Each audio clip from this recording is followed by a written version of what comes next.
welcome. Let's try to get started. This is the largest group I've seen at the mentor training. I'm really, really happy that you're here. And I know some of you are sitting out there thinking, I'm really, really not very happy that I'm here. Because you've had a very, very long day, and I know that. And I'm in the same boat you are. But I am very happy that I'm here, and I hope that as we move along, you'll be pleased that you were able to attend, and I hope that you come away from mentor training with some new strategies. You might sit through saying, oh, I know that, oh, that's something different I didn't think about. So hopefully that'll happen to you a couple of times during the evening. My name is Sherry Mikehue, and I am on faculty here at UT in the College of Education in Curriculum and Instruction. And I wear many hats as you do in your job. One of my hats is I am a cohort coordinator, and I actually have two cohorts, so that means double the stories for you. Typically I always either have intern ones and apprentice teachers or student teachers, or intern twos and student teachers, or it goes back and forth. So a lot happens every day with my students and my cohorts. What else? I also teach classes to my cohorts. And, as coordinators do, because you've been involved with at least getting to know the coordinator a little bit before you get started, there's a lot of communication that takes place. So that's one of the major parts of our program, is making sure that we're communicating and keeping you up to date and keeping you happy with being a cooperating teacher. So that's one of the roles that I play as well, along with the other coordinators. And then the mentor training, and I really enjoy the mentor training. I've done this for a couple of years now, and one of my favorite jobs is going out to the schools. One of the favorite parts of my job is going out to the schools and getting to be in the schools and getting to see what my students are doing, but also getting to interact with teachers again. So the mentor training has been really nice for me to be able to take part in, so that I can constantly think about cooperating teachers and really see things from your perspective, and because I've been there too. So the other hat that I used to wear was teaching in the classroom for over 20 years in the elementary classrooms and early childhood classrooms. So that being said, I know that there are several other, or a few other at least, coordinators here tonight. Who's here tonight? I know Scott Ritchie is here.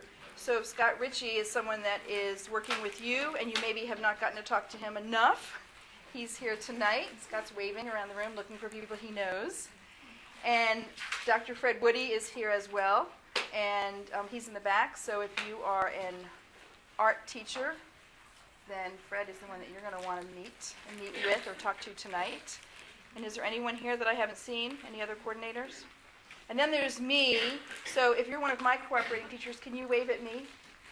Because some of you I haven't seen yet or haven't met with, so that'll be nice to talk with you tonight. And some of you I've seen already and been happy to see your smiling face here. If you haven't gotten food, please make sure that you do. Make sure you have something. There's drinks in the back, so feel free to get up and get something if you need to. And if I talk too long and I forget to give you a break, which I don't think I will forget, but if I do, feel free to leave if you need to go, freshen up or whatever you need to do. And I want to look at the packet for a minute that you got when you came in. So in the packet are several sheets. Several materials. One is the mentor training, Becoming a Mentor Practical Suggestions. This is what the training comes from. I put this together a couple of years ago for this particular training. So this is much more detailed in a different way than what we'll talk about tonight, but it includes everything that we'll talk about tonight. So if you're a person that likes to just sit down and peruse, this is a nice little document to say, oh yeah, I remember that. Or there are some items in here that you might want to refer back to and make a copy of, or try to remember what it was that seemed helpful when you were sitting here tonight. There's also the PowerPoint. You can make any notes that you need to. There's also the evaluation sheet that you'll fill in at the end. If you could complete this and you could leave it on your table Sometimes you might find someone to hand it to, but it's just as easy if you leave it on your table. We'll find it, being the nice, beautiful color that it is. And the other sheet that you have is a copy of the page that you would find on our website with materials that are available to you as a cooperating teacher in our program. So this is, UT has all the open websites for you. At the very top of the page on the left is the URL where you would find this if you were to open it up on your computer. And then down at the bottom where it's highlighted, it says Handbooks, Becoming a Mentor, Practical Suggestions for Professional Partnership. That's this handbook. So if you need something and it's easier for you than finding this on the shelf underneath all the other things that you started in January with, you can go on the computer and find it on there. Okay? So that's what you have available to you. So let's get started with what we're here for tonight. Let's see, where are we going to start? Elements of effective mentoring. We have several areas of being a mentor that I like to make sure that we talk about, that we kind of look more deeply into. One is successful supervision. How many people are elementary teachers here tonight? Okay, that's kind of how the program works. That's great. How many people are middle school?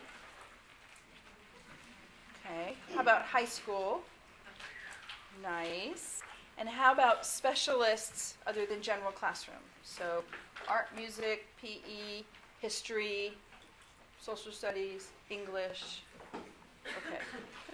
Good. So there are many different kinds of supervision strategies that you may be familiar with when you've been supervised, but maybe you'll come in contact with something tonight that might help you when you're supervising your student teachers. Formal observations. You've had formal observations as a teacher, and now you're the one that's going to be responsible for observing your student teachers and recording and documenting. So we'll look at some of those strategies tonight. Hopefully it'll be something that'll be new to you, something new and different. One of the areas of mentoring is constructive feedback. How do I make sure that I'm communicating effectively with my student teacher as opposed to kind of just going along each day?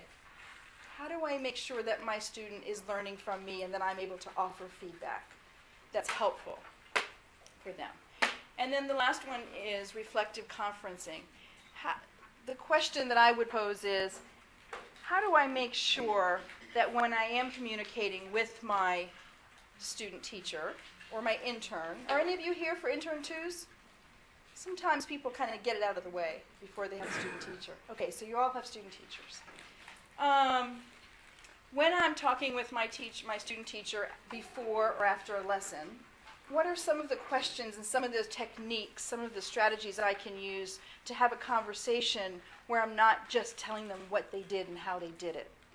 How can I gather information from them and help them to be the learner in the situation about their own teaching and be reflective? So those are the topics that we'll look at tonight. So the next question, I like to put this in a question format because that's what you do. You ask questions about what is it that I'm supposed to do as a cooperating teacher.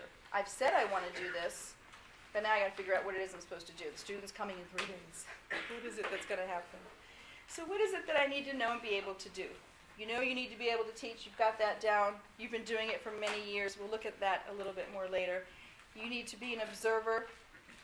You need to be the person that's not just being there in the classroom when the student teacher walks in and your students come in.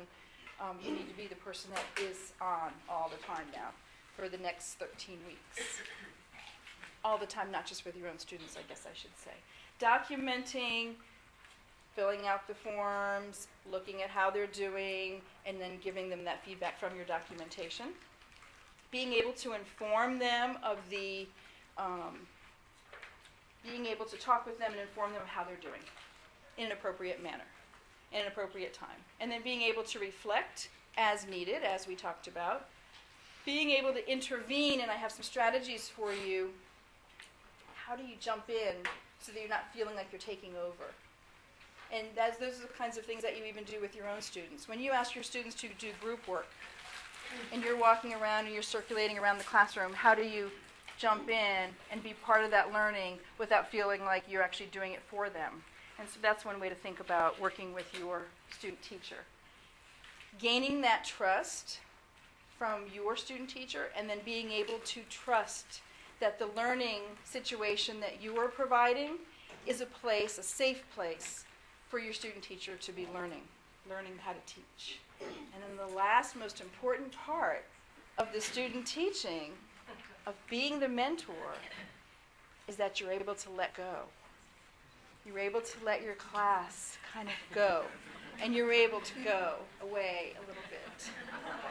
It's very hard to think now about letting it go. It's kind of like when people say, who don't have children, I can't imagine having a 5-year-old at home in my house. Well, as a mother or a father, you know that you don't usually, sometimes it happens, but you don't usually just all of a sudden have a 5-year-old. It grows with time. And so this time will come too when you'll feel much more comfortable with the letting go part and letting your student teacher be the one who's up front and being in the spotlight, in the limelight. And that will come with time. And some things that you will learn and some things that you will experience will actually come from when your facilitator comes to observe or when the coordinator stops in. You'll feel much more comfortable knowing that they sort of agree with you, or that your thoughts are validated by what they're seeing also and what the communication is that's going on between the two of you. So be sure to feel free to step aside with that facilitator or the coordinator when they stop in. But feel free to step aside and say, I was wondering about this. Is this something that's important right now, or is this something I should be looking for later? Or you might even be the one that's saying, he is doing a fabulous job. I am so thankful that he's in my classroom right now, and these are the areas that we're still working on. But this is how it's going right now. Is that what you're seeing? And so it's nice to check in with the facilitator, just as the facilitator will be checking in with you. So feel free to make that a collaborative role as well. And then you'll feel much more comfortable letting go when the time comes. Right now you might not think that, or you might not believe me. Let's see, next question. What do those pre-service teachers need from you? This is their time to grow professionally. This is your time to offer yourself to them. So what is it that they need? They will come in one of two ways. They'll come in feeling like, oh no, I'm nervous, I don't know what to do, I'm stressed, I don't even know how to talk to my cooperating teacher, I'm not sure if she or he likes me, they might just be that kind of a person that feels that way. Or you'll have that person that comes in gung-ho. They want to do whatever you have for them. They want to be the ones that take over as soon as you let them. They want to be the ones that are there after school with you. They want to walk down the hall with you. So whichever way it goes, we just want to make sure that's what's happening, that they are part of you as a team, that you're building that team. So one thing that they need to know as they grow professionally is what they've learned in their classes. They're coming to you now with probably only one class to take. Maybe some of them are taking a class or two online that sometimes we don't even realize. Sometimes they're still learning as they're going when it comes to content or methods. But most of them, the majority, are past that except for one class that they're taking, especially elementary. Many of them are taking science methods in the elementary cohorts. Is that true in your cohort, Scott, as well? Yeah. So you'll find them coming in thinking about science. They might be thinking, oh, we had science class. Or they might be going, we had science class. I can't wait to do science. So it depends on their level of how tired they are. So they're going to come to you with the reading methods, the art methods, the math methods, all the different things that they've taken in their coursework. And now it's time for them to start thinking about, how am I going to use this in the classroom? What's going to happen? So authentic and meaningful context is the place where they are practicing what they're learning. So they've practiced as an intern 1 a little bit. They've practiced a little bit more as an intern 2. They've practiced by doing some one-on-one tutoring in some of the other classes that they've had. They've probably been on many, many observations. So they've gotten some of it, but now it's that 24/7 approach. Or here I am. Am I going to be able to do it? I think I can. So they need you to be thinking about them as the teacher in the classroom now. They need to grow professionally by having strategies that help them to represent and formulate that knowledge, which means that's where you come in. They've learned strategies, they've heard about strategies, they've observed strategies, they've tried a little bit because they've had to in their internships, but now's their chance to watch you, to listen to you, to really focus in day after day after day. So if you've had your student teacher already as an intern, it's nice because they know you, they know your style of teaching. If they have not been with you before this semester, then they're going to do a few more observations before they're ready really to do that jump in thing. So don't be surprised if you haven't had them yet in your classroom, if they sort of sit back a little bit and do a few more observations than you thought they might. They don't really come in as a teacher, they come in as a learner. So you'll gauge that probably about the first week. From you, they need that balance. They need the balance of the person who's there for them, to kind of listen to them and understand them as the student that they are. They're about 21 years old-ish. Some of them are returning students, so they may be that mature adult. But that doesn't mean that they necessarily feel that comfortable yet with teaching. So even if they're a returning student, or what we might call non-traditional students sometimes, they're still in that same boat. They're still learning. They may have kids at home, but it doesn't matter. Classroom's so different, right? We know that. So let them know that you're there for them, both instructionally and emotionally. So you're there to be the person they learn from about how to teach, but also the person that learns how to cope. The way you cope is the way they'll learn to cope. Some days that's good, some days that's not so good. I tell my students when I'm teaching classroom management, for example, I'll say, it's very normal at the beginning of a school year for a district to adopt a new curriculum. See, you say, and they go, huh? And they say, I'll have students who will say, I'll overhear them, or they'll be saying it to me, or they're raising their hand. I can't believe those teachers haven't had training on that. I can't believe they don't know what to do. They don't even have the materials in their classrooms to teach what they're supposed to teach. Those teachers are so mad because they don't know what to do, and I can't believe it. And I say, look, this is normal. This is part of teaching. This is that whole picture we talk about. This is not, I go to work every day and it's a perfect world. The student, the fourth grader who sits there thinks this world is great. The teacher just knows what to do. But we get up in the morning saying, what was I going to do when I got there today? Because you've got 10 other things going on at the same time in your life. So when they see you coping and handling, that's what they'll learn. It's okay to have a bad day. It's okay to handle something inappropriately from time to time because that's what happens. We're human beings who happen to be teachers. But the best part of creating a balance is helping them to work through that as well. Hey, I would not normally speak to a child that way. Just today was just not a good day. So if it happened again, here's what I would do. Or let them hear you don't wait until they're out of the room to go back and say, hey, boys and girls, you know what happened this morning in math when I kind of got upset with you? That's not me, is it, boys and girls? Because you've known me a long time, so I'm sorry that happened. Now let's move on with this. So don't let your student teacher not see that happen. Don't wait until they go to the copy machine to get some copies for you. So that's the whole part of being balanced, is let them know that it's okay to be the person that you are, but provide balance for them as well. The other thing that they need, which they have worked on in many different ways, is become a reflective practitioner. So when I go, it's because they all get it in different ways. Become a reflective practitioner is something that you really do learn over time.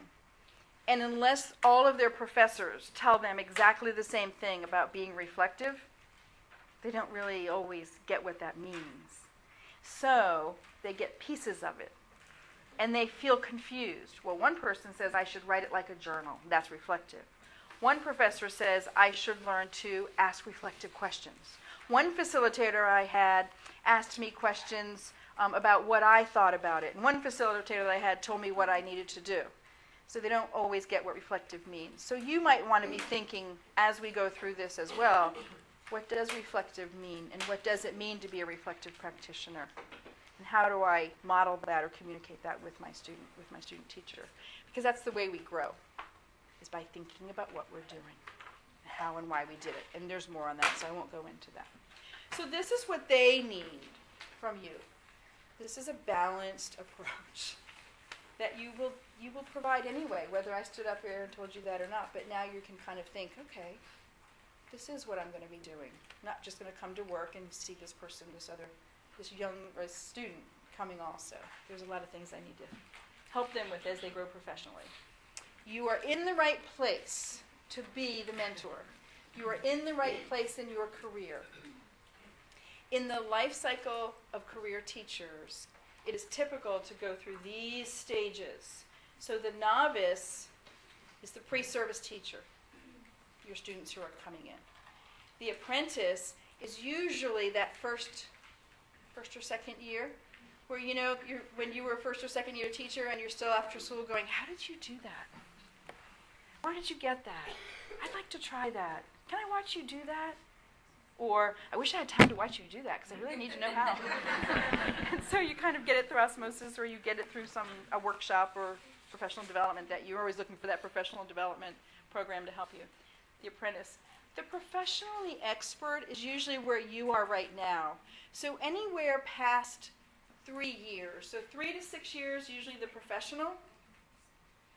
About 6 to 10 years, usually the expert. And then later on, distinguished and emeritus.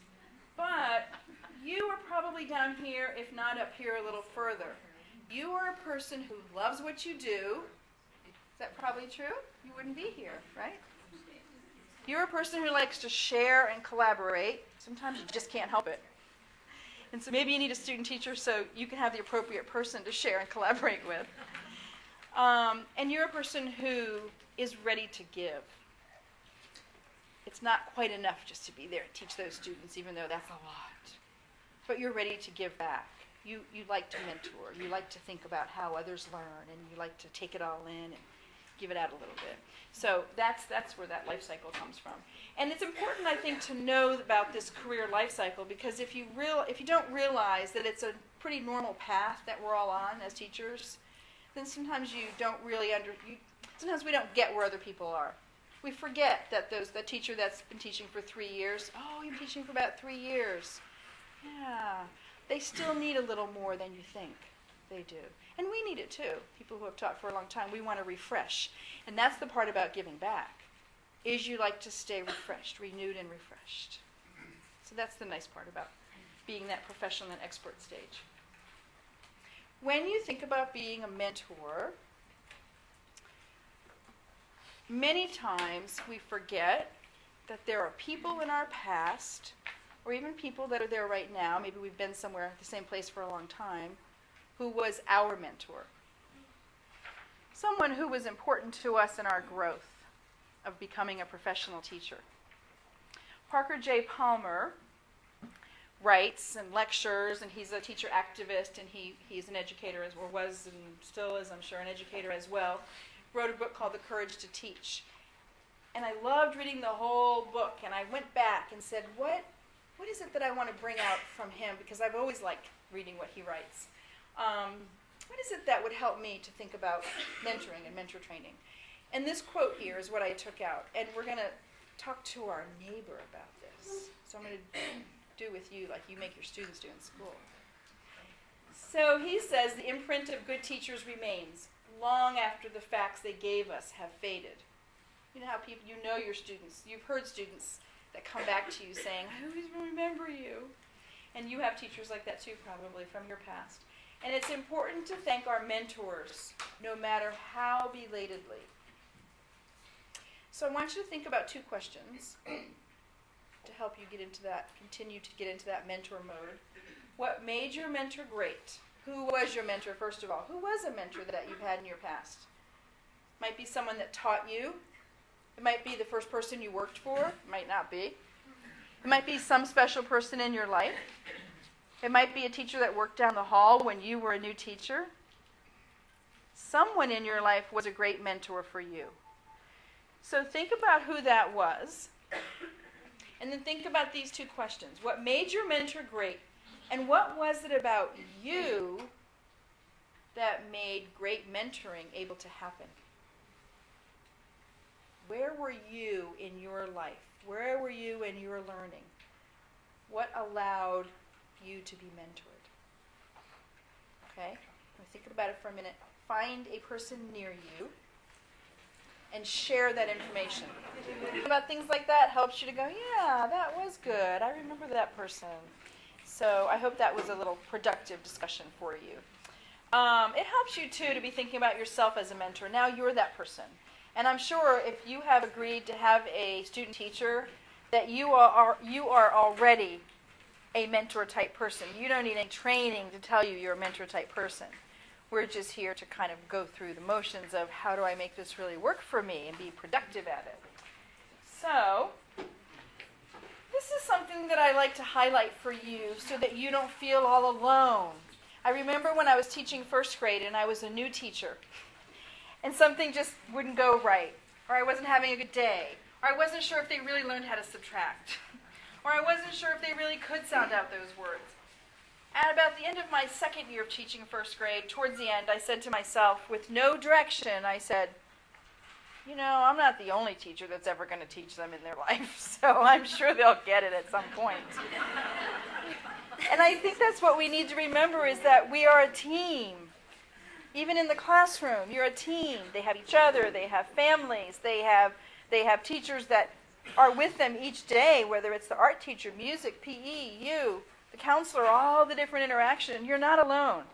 And that's the other thing I thought when I was a new teacher is I had to figure it all out by myself. Special needs, speech issues, couldn't read. Sherry, you know, there's resource referrals. Oh, so we're not alone. Even if you're a person who thinks you can do it all by yourself, you never really need to. You might feel it sometimes. But that's something to think about with your college student as well. You're not alone on this journey. I might be up here telling you need to be able to do this and this and this, and you might want to think about this and fill out this form, but you're not alone. You've got the website. You've got a facilitator who comes in pretty frequently. You've got a coordinator that you can get on the phone or on the computer with as often as you need to. But they've had all of this before they even come to you. Typically, they're coming to you ready. They're ready for you. They're ready for your classroom. It's a real great jump start after that first couple of weeks in your classroom as a student teacher. So they've had all of these people working with them. The cohort has been the biggest support they've ever known. They've never had 25 people or 24 other people who are there for them 24/7. After that first semester, you start seeing messages that they send to each other because we have access to some of our cohort messages. So you see messages like, hey, we're going to get together tonight for a potluck. Hey, did everybody have fun over the weekend? Hey, you girls are the greatest. I am so happy I'm part of this cohort. But that doesn't happen until about intern 2 time because they're getting used to it. By the time they're student teachers, they just can't wait to get back together. So that's the support system that they've developed. So they've got that plus all of the people who have interacted with them and taught them and trained them and modeled for them and observed them and given them feedback. But why are you in the middle if they've had all these people? Why are you the central core of the web? Can anybody guess? Or does anyone know? Why are you the central core of the web? Because we have a classroom full of children that they want to teach. That they want to teach and they want to learn from. And you're there 24/7, or at least those 7.5 whatever hours it is. Or 13. I just looked at a timesheet from one of my student teachers last semester, and she had Saturdays and Sundays written in. She had gone up there. She told me she had done that, but I just, okay. She was working with her teacher on weekends who liked to go up there and plan, and she was just in a time of her life when she was able to do that too. But you're in the middle because you now are the sole provider. You're the person they really lean on, and you're there for them, and that's why you're the person now who they look up to, they want to learn from, they come every day to see you and see those kids. And so I wanted you to realize all the involvement they've had and where they are now. So, these are some of the things that we've talked about. I would like you to think, I'm not going to ask you to talk to anybody next to you, but I would just like you to think for a minute about yourself in your school. Just picture yourself on a typical day. When have you been a cheerleader? Who needed you to cheerlead for them? Yay, you did a great job. I saw you. That was awesome. When have you had to be a good listener? Are you the person people come to after school? Critical friend? An evaluator? Sometimes you're a person, maybe you're a team leader. You're the person the principal leans on sometimes for things, for other teachers to be helpful. Maybe you've been a mentor, teacher to a new teacher. Maybe you've had to be a role model, even whether you knew it or not. Maybe you are a role model for others. Sometimes you don't even know. Maybe you've been a supervisor in the past. The person that you are being a cooperating teacher for, maybe you already have them as an intern too. Or maybe you've had intern ones who come in for the early childhood portion or beginning of an art program or a music program. You may have been a supervisor before, and so you know you're ready for this challenge. So I hope you thought of one. This is a cartoon I just loved, and I had to keep it in here. But when you find that online, it goes around and around and around. Wearing all those hats is not too different. All those hats you just saw, being that person who's all of those things, or at least 3 out of 8, whatever there are up there, it's not too different than your typical day as a classroom teacher, or the go-to colleague, the person who people look up to or look for after school or at lunch. So you want to be a highly effective mentor. You want to be the person who's not just coming to work each day, knowing there's a student waiting for you, hopefully that they're there before you maybe. You are helping them to develop professionally. They are not in school. They are not a college student anymore as much as they've ever been. They're almost not one anymore. So they need to realize that as much as they can from you. All of those things about being professional, we try to instill in them in the professional development sequence, in the cohort that they've been in for 2 to 3 semesters. But when they're in that classroom, there's some of those students who need gentle reminders that professional is where they need to be now. So you are the person who's providing these, I'd say these services, right? Observing, interpreting, guiding, explaining what's going on, and being the inquiry person, being the person that asks the important questions. Why do you think that happened? What would you do differently? What do you think made little Jonathan get so excited when he saw that happen in the science experiment? What do they know about child development? What do they know about that age group? Those are some of the things that you might be noticing and modeling for them if maybe they're not. It's not all about teaching. Sometimes it's just about modeling. So let's look at how to build the relationship. I want you to think about what you're going to be feeling like and what it's going to be looking like when your student teacher is teaching, when it's time for them to start teaching a lesson, planning and teaching. So the pictures you want to put in your head are, am I standing back here and they're teaching? Are they planning by themselves and I'm going home? Are we planning together? Believe me, I've had all of these situations, so you might be going, oh no, never. But it does all these different kinds of things do happen, good or bad, or not so good, not so bad. Are you letting them do it on their own and sink or swim and then go back, figure it out? What's really happening? So those are the pictures you want to put in your head. What kind of a collaborator, co-teacher am I, and what's going to work best for a student teacher who's in there learning? So you want to provide an opportunity for them to learn how to collaborate. A lot of you, I'd probably say most of you, are on a team. Second grade team, the fifth grade team, the arts, the specialists. So you want to include them. Make sure they're going to those meetings. Make sure that they're not saying that's the day they need to be at work, because they need to be part of the team. They need to learn to collaborate. It's not just you and them.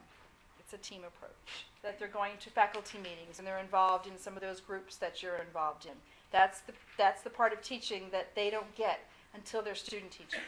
Being part of staff development, being part of other teams that work after school, committees. It's okay for them to be part of that with you.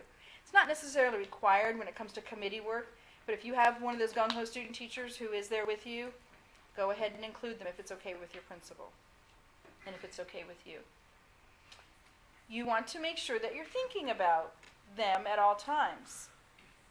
Is this a time when they could be right there alongside you? Do they need to be in the back grading papers? Should they be in the copy room making copies? I will shake my head no 1,000 times to that. Because every now and then I hear that. She keeps sending me to the copy room to make copies. So I'll say, is that during special time?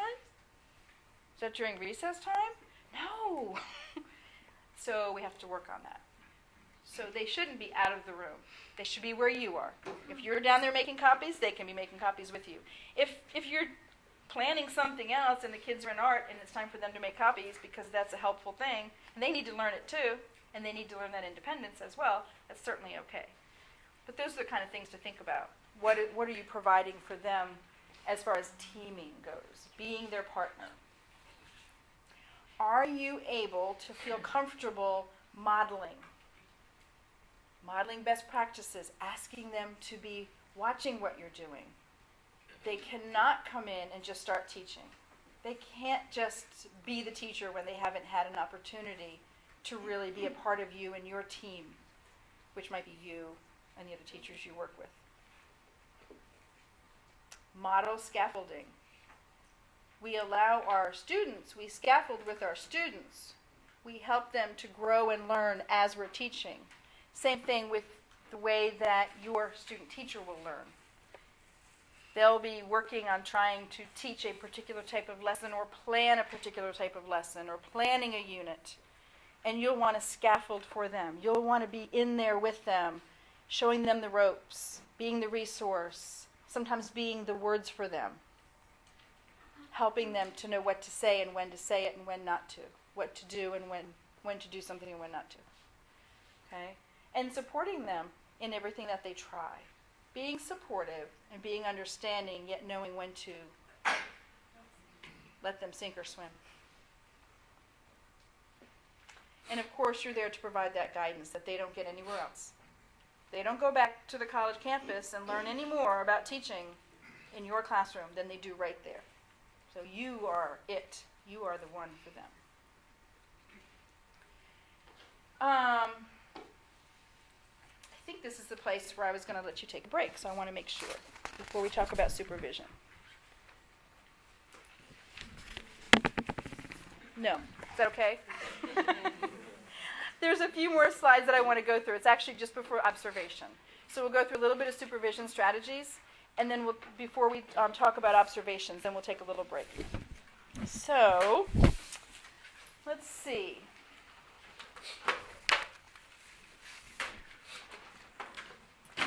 Sometimes in a classroom, things are happening that you don't expect to happen. When you're an experienced, seasoned teacher, it doesn't really throw you for a loop at all. It's just normal. It's every day.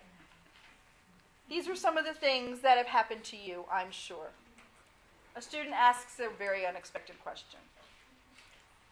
To you, no big deal. You know what to say and how to get back on track. You might answer it, you might not, but you know how to handle it. It doesn't make you say, oh no, I've lost focus. Unless, some days we do. You might see, maybe yourself, but maybe as a new teacher, you might think back to a time when you might have made or you might have observed someone making an incorrect statement about a particular, maybe it's a math problem and how to get to the solution, and maybe it's 5th grade math and they haven't they haven't quite gotten to, the student teacher hasn't quite gotten to the point of how to make that happen for your students. So that might have happened to you when you were a new teacher. The sequence of the lesson gets off track. That might happen to your student. It may have happened to you in your early days. You might have that lesson plan all written out. Your student will have that lesson plan all written out. And sure enough, something gets lost, something doesn't get done, something gets out of sequence. You notice it. They're not quite sure. They're kind of grappling with it at the time. Students are seeming confused. Weird things are happening. They're starting to not pay attention. They're asking questions or just looking confused, like we don't really know what's going on, depending on their age. Sometimes those blank stares will tell you more when they're in 4th or 5th grade, right? You don't really know what she's talking about. And a lot of other things start happening because of that. This is the one I love the most because in observations, this always happens in observation. And it's happened to us, I know. Remember back, people who are my age and older, remember the old VCR, that when we first had a VCR? And my kindergartners knew how to work it and I didn't. I always remember that. Now the students are figuring out how to make that projector thing work. And they stop and they try to make it work, and the students are all over the place. They don't know how to do both. And that's okay. We at one time didn't either. Or a student has an issue that you may or may not know how to handle, but at least you know something more than the student teacher does. So these things happen typically by nature to your students. They will happen to your students. That's why in the beginning you really want to make sure you are there as much as you can be. You do want to leave every now and then and give them that space. But these things will happen. So what are we going to do? What are some ways to be helpful and not to be a hindrance, and to be a role model but not to take over? So I found some research that was called the Cooperating Teacher Eyes. They're interventions. So the eyes mean interventions, kind of handy little approach.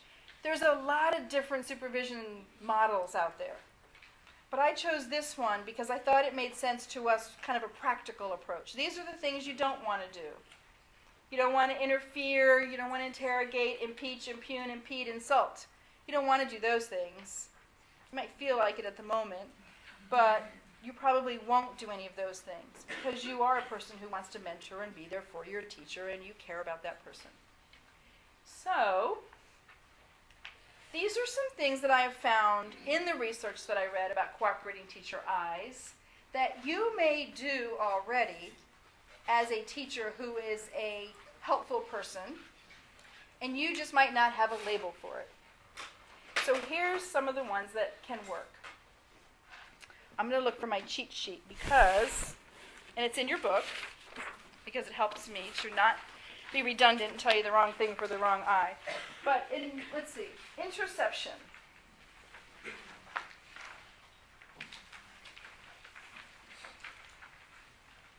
When you decide to take over the lesson and bring it to a close because too much is going on and too much has gone wrong, but you figure out how to do it so that no one is losing face.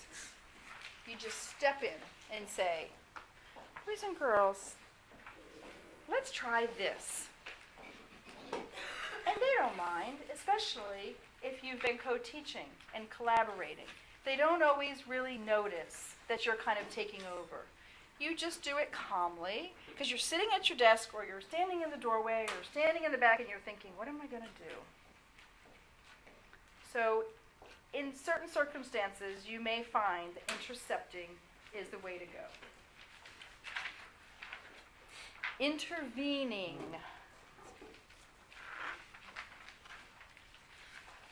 Not to interfere, but to take quick action. Sometimes it's not even noticed.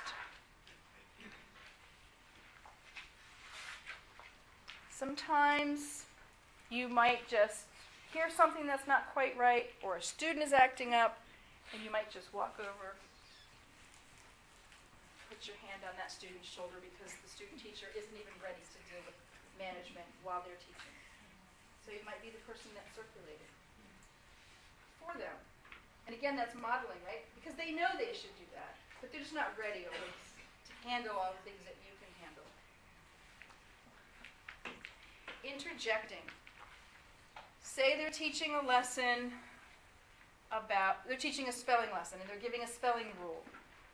And they might say it backwards, or they might stumble on their words. You just say it right over top of them.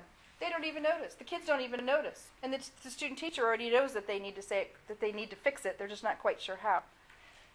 Your words become their words. And then they just continue right on. The nicest approach that I've seen is when a student teacher can hear you say something out loud, and they just keep on going with whatever you just said. They don't feel that defensiveness. They don't feel like, oh, go ahead, take over. It's a relationship that you build. And so it's very nice to be able to just kind of talk over them once or twice, not all the time, but as needed, until they get their confidence up and get some of that content mastered. Sometimes it's the content.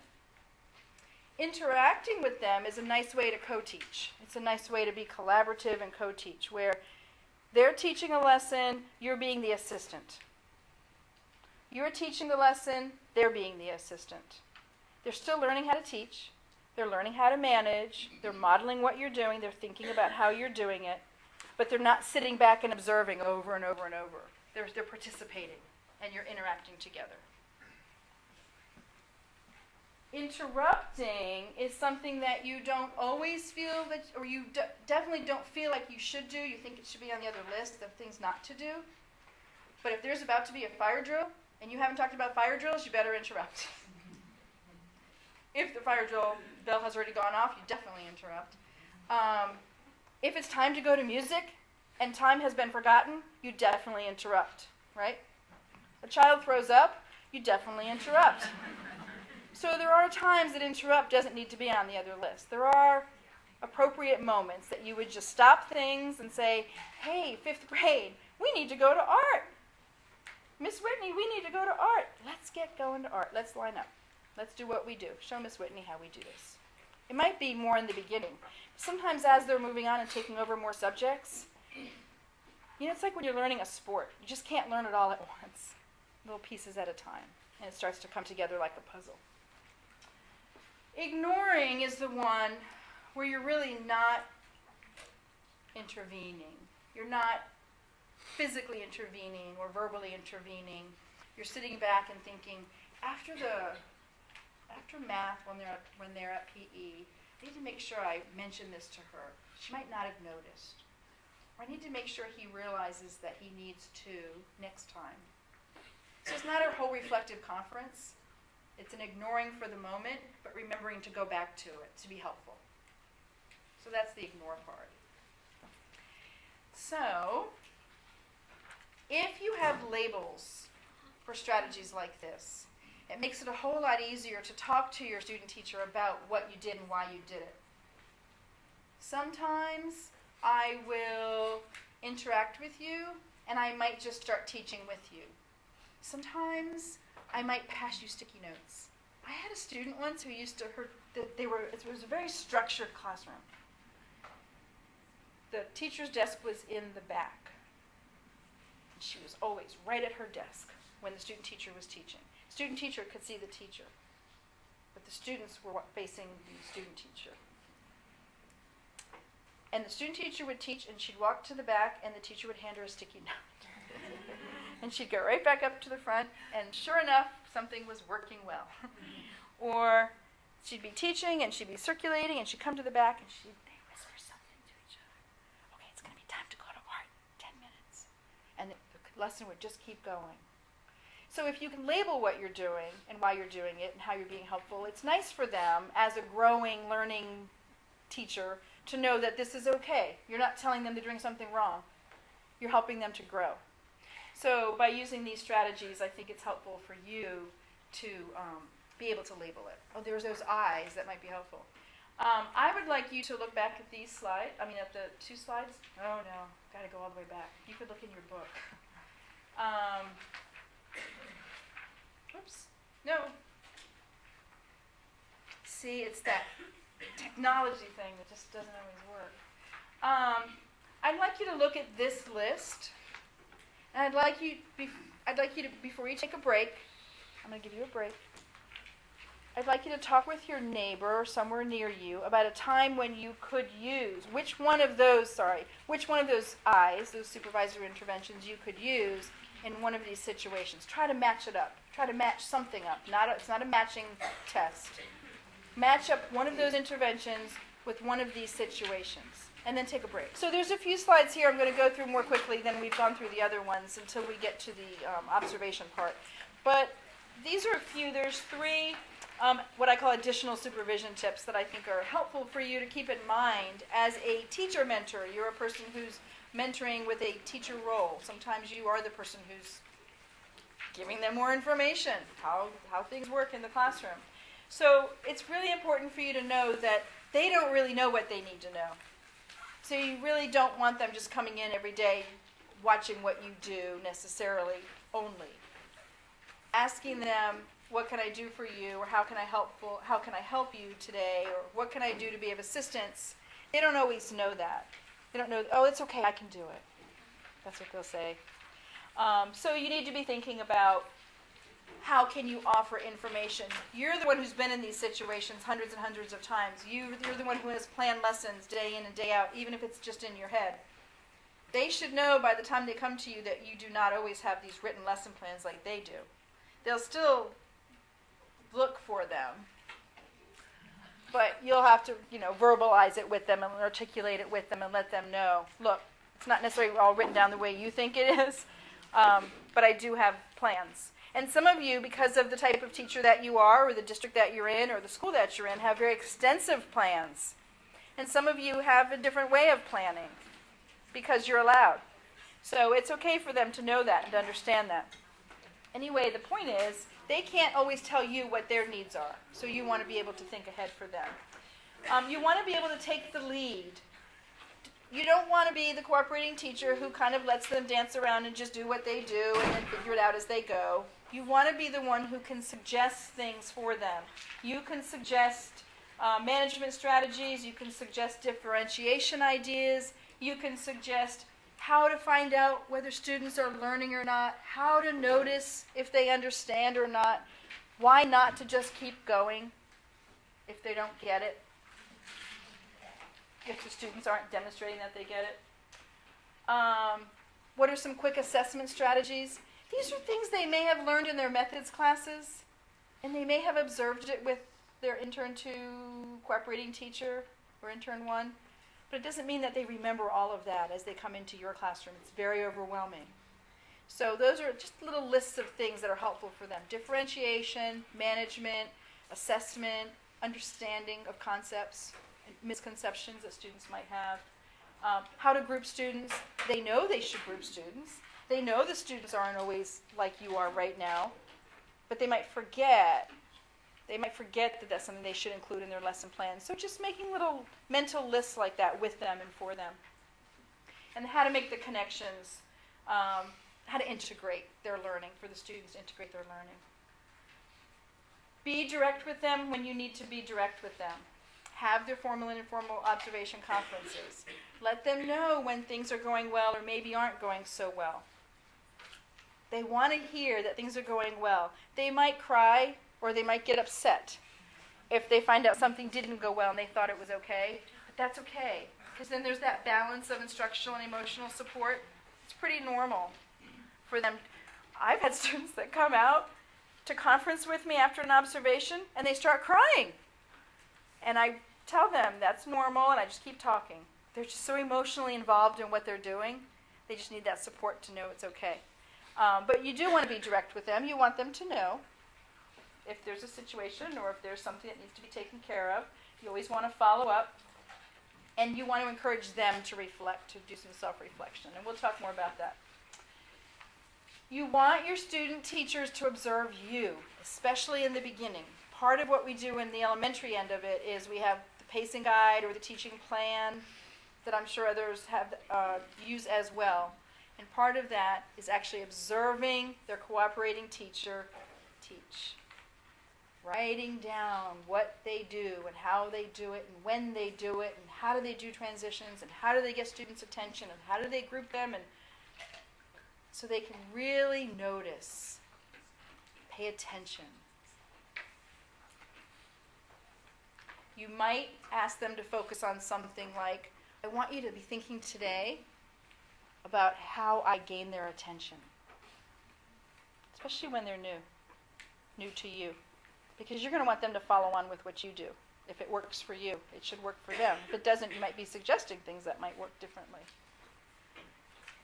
Choose things we have a list in the booklet for you, a whole list of things that they can observe you doing. In particular, I want you to observe how I handle Marianne and the behavior that she exhibits that's just not always easy to handle. So be thinking about how I handle that through transitions. How do I handle that when they're in group time? You know your students. They need to be able to process, the student teacher needs to be able to process that with you. They can't always get it unless you point it out to them.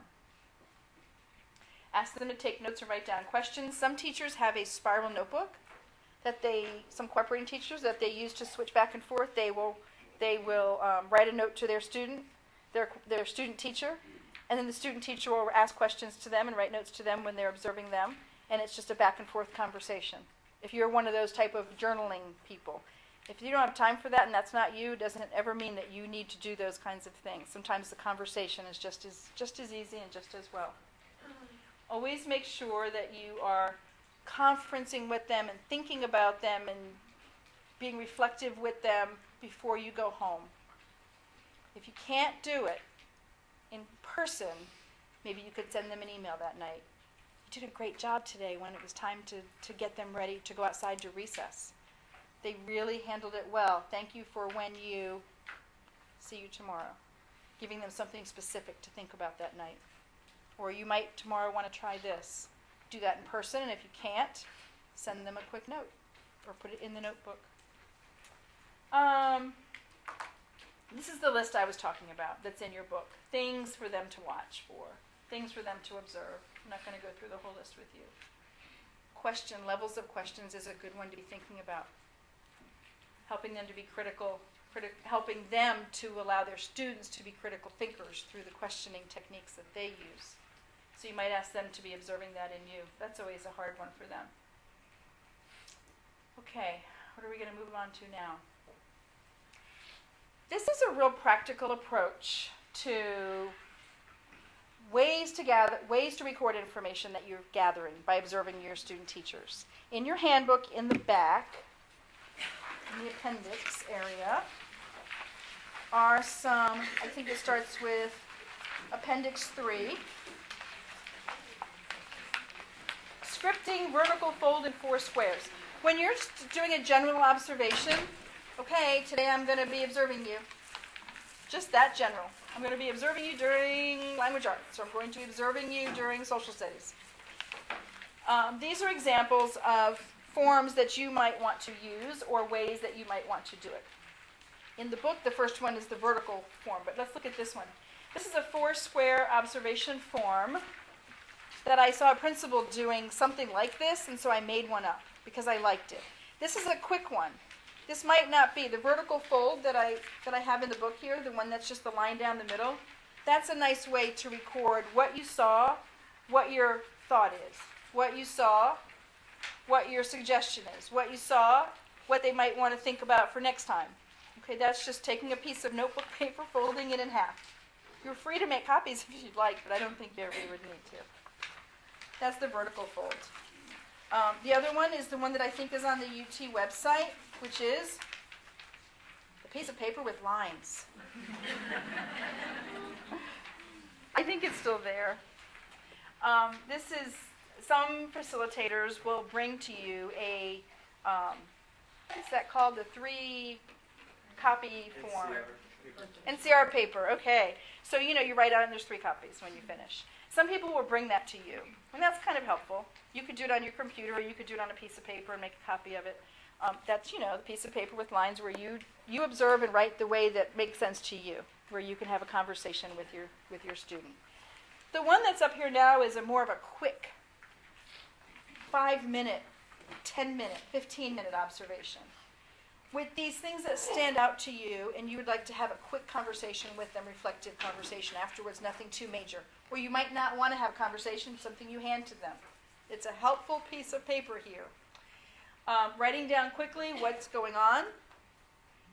Things, way to go, things that you saw that worked really well, that was just great. Quick note. Students to note, oh, did you notice that Mary was in the back with her hands in the desk the whole time? Or Jonathan was playing with Rodney and it never stopped. Because those things do happen while they're teaching. They don't even notice it. But we notice it as experienced teachers. Doesn't mean we're going to fix it right then and there, necessarily. It might be a day that you do go over and put your hand on that person's shoulder. And then something to try next time because you think that might work for them based on what you saw. And that's one of those ones where you might not have to have the reflective conversation. You might hand them the paper and say, this is great. This is what I saw today. Hope this helps you. Let's see. There are times when you might have things going on that you're observing and you really need some objective data because you need to have either a very hard conversation, a very challenging conversation, you're not quite sure how to approach it, and you're also sometimes not quite sure what the problem is. You haven't been able to pinpoint it, but something's just not right. So this is a list of ways to take notes that would help you to focus. So the first one is called Focus on Words. It's in your book. It's very easy to look at and say, oh, I could do that. So thinking about exactly what they say and how they say it. It might be how they handle transitions. What are the words that they use? And then you're learning what are the words they're not using. It's sort of like a focused observation they do on you, only reverse roles. So what are the words that they're using? And being able to just record those. There's one called Tracking Time. You have a student teacher who does a great job teaching. The lessons seem to be going okay, but oh my goodness, it's the 12th week and I still can't get them to look at that clock. Maybe not the 12th week. I hope you would do that sooner. But you might use a piece of paper that you could just put the time down. You know how some principals used to script, I don't know if they still do, but they script us and they write down, 12:02 said this, 12:14 said this, 12:15 did this, 12:16 did that. And that's how you would track time. And you start to figure out where things are not working. Why are we never getting finished on time? Maybe the pacing for them is just not working. They're never quite getting to the assessment piece. Or they're never getting them in their little group work. It's always time to go. So that's where you would do the tracking time. And again, that's in your booklet. Classroom sketch. You might have, again, those students who are always fooling around, or those students, like I remember, and I was observing in a high school, and the teacher, sorry, Sarah, but I'm going to stand over here for a minute. The teacher stood here and talked. She was like this. She talked to this side of the class all the time. And these people over here, they just had a good time. And she just kept on teaching. And one day I said to her, are you right-handed or left-handed? She said, I'm left-handed. I said, because you're standing to the left and you're focusing on the left. And she didn't even realize it. I said, just turn your body a little bit and try to talk to the whole class. And over time, the next couple of times I came in, that began to work better and better and better for her. And the more confident she got in her content, she also became more confident in what was going on in the classroom map, or classroom sketch, classroom map. So what's going on around the classroom that they might not be noticing? And you can make a map of the class and say, here's where the problem seems to lie each time. So that's just another observation tool. Strategy survey, looking at how they teach. Are they doing direct instruction? Are they doing group work? Are they doing reflective teaching where the students are actually, giving information to each other and to the teacher? What ways are they teaching? And what needs to be different? Maybe it's too much of one thing, too much direct instruction, too much group work. Okay, looking at that. Sights and sounds is when you take a video or do an audio tape to help them to see what it is that's happening that maybe they're not noticing, and maybe you haven't figured it out either. You need to look at it together. And the last one is collections, looking at artifacts. So actually working with your student teacher while grading or while collecting. I walked in one time, I don't see this typically as an observer, because when I go in, I'm observing a lesson. But one time I went and dropped in a second grade classroom, and the students were having the counselor there, and the teacher was there with half of the spelling papers on her side and half of the spelling papers on the student teacher side, and she was talking her through how to grade the paper and what would cause them to get which, how to grade the paper. You know what that means. So anything that they're trying to look at and figure out how to assess, or any collection that you need to make, that's the artifact. Artifact, objective data. So let's move into out of observation and recording data, and let's look at giving them feedback.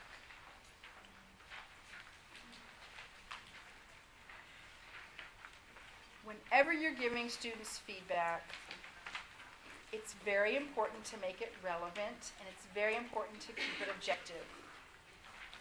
You want to stay on the topic that you started talking about. You want them to know what it is that you're going to be discussing, just like you would begin any conference. Typically, you would start out positive, but it's a good thing to balance it. So start out positive. I really liked the way you did, or it was so nice to see the students being able to. It's not always what the student teacher does, but what the action back is. And next time you might want to try this. Or starting out, how did you think that went? What are the good things that happened? And I have a little activity for you in a little while about how to start out that conversation.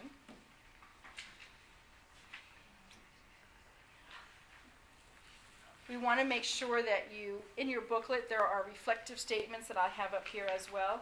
But there's many, many types of reflective statements and reflective questions that you can use with your students before the observation, that you can be thinking about and writing about and observing during the observation, and then how to talk with your student after the observation.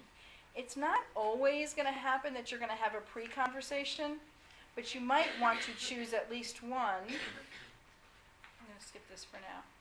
You might want to choose at least one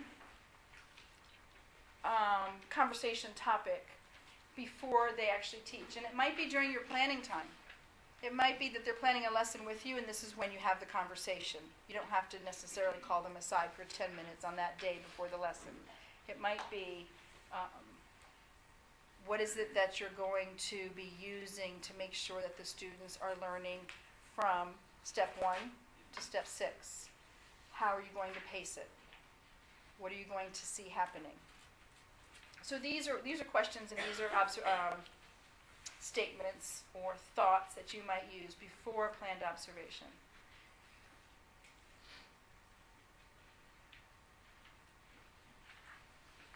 All of these are in your book. I'm not going to go through them right now, or we will just totally fall asleep. Right? I know that. It is important, though, to really be looking at this. So when you are thinking about having your first conversation after a lesson, a planned lesson, be thinking about these. Go back to your handbook and look at these questions. But I'm going to give you a sample that's really going to help you. So during an observation, we've talked a lot about the kinds of things you want to look at and how to record it and how to be objective, and so this is just a little review on that. Post-observation conference. It's very important that you plan to have the conference. You will have informal conversations all the time. But I would suggest never having your post-observation conference while there's another teacher in the room making copies, or picking up something out of the printer, or doing some kind of other work in your room. Have the conversation privately. It might seem okay to you because everything's fine. But the student, it's very emotional for them to have a conversation with you about their teaching because this is their passion. This is what they've been working towards all this time, and it's a private conversation for sure with them. We always suggest if you sit side by side, it doesn't seem like that you're in charge and they have to listen. Side by side, just have a conversation. It's a really nice way to have a personal conversation with them. I'm going to do an exercise with you that will summarize this. Give them a chance to ask questions for sure, and always end on a positive note. If anything went wrong, let them know it's okay. Tomorrow's another day. Even if you just had a really hard, challenging conversation with them, or if things went really well. Tomorrow's another day. We can try it again. Or tomorrow's another day. Let's see what happens. Okay, so it's okay. It's really actually a good thing to let them know that they're going to get to do it again. Too many questions for you here, so I'm not gonna read all these right now.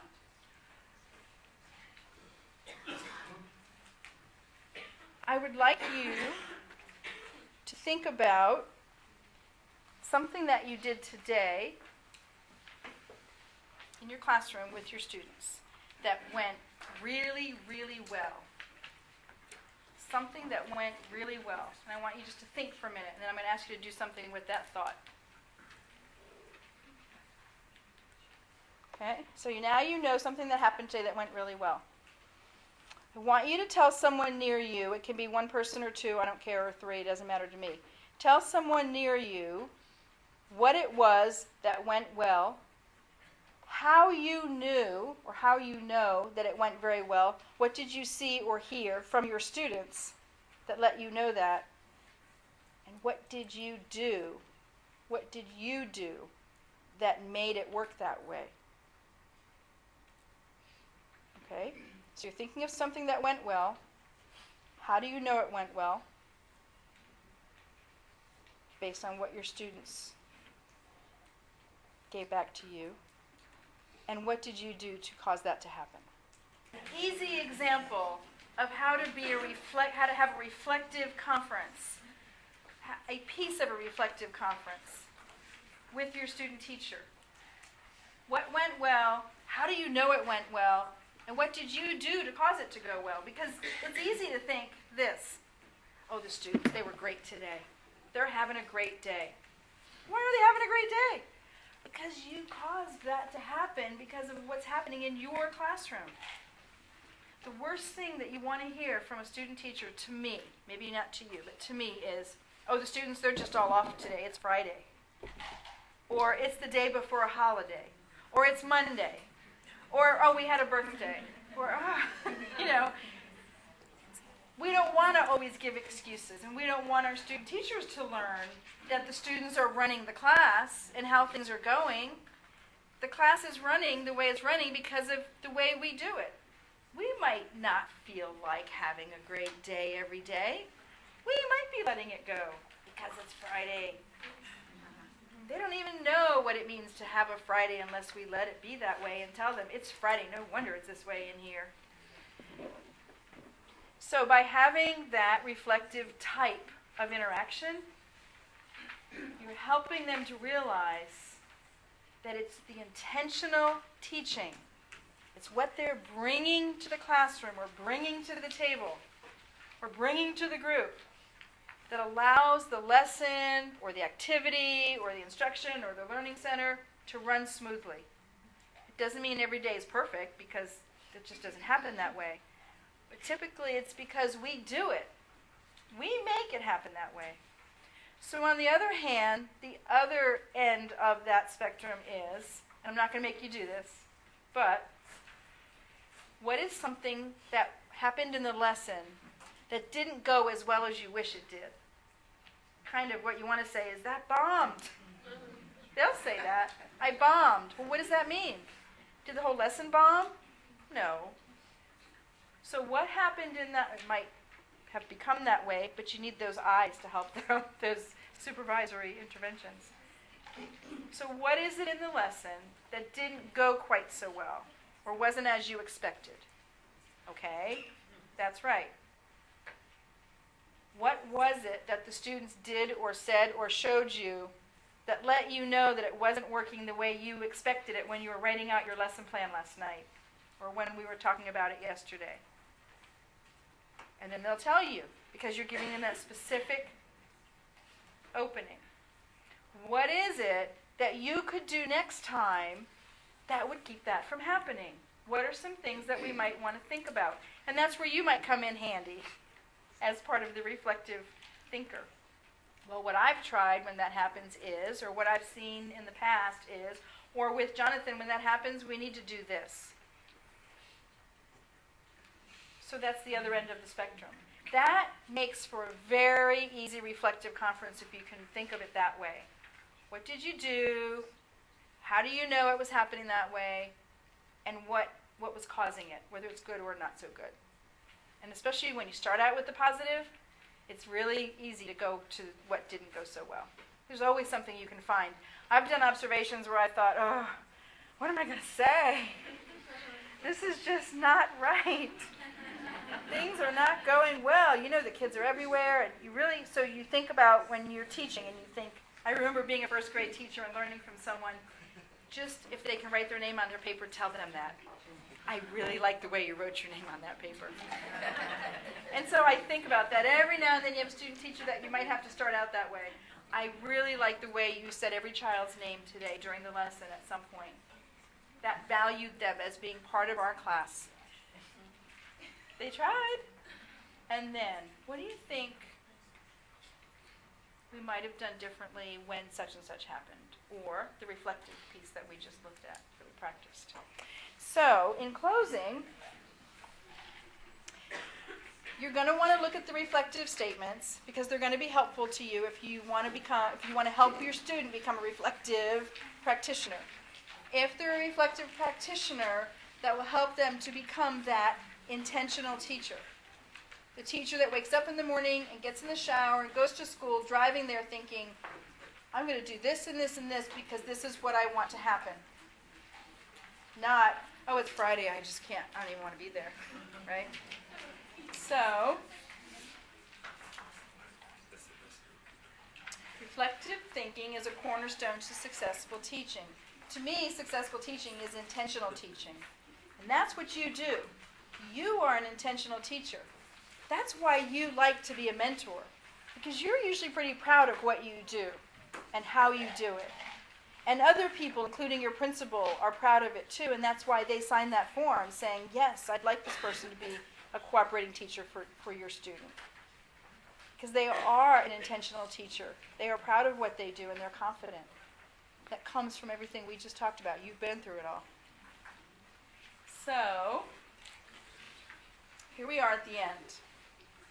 Successful reflective practice of informed teaching is our goal. We all of the coordinators here in Education Services and the College of Education, we all appreciate you because without you, we can't do what we do. We have nowhere to send them to learn the rest of it. So we really appreciate you. And when you see that in an email and you're like, all right, I've heard that 18 times. We really do. So it's not just me, it's all of us. I appreciate that you came tonight, and I appreciate that you were such a wonderful, wonderful group.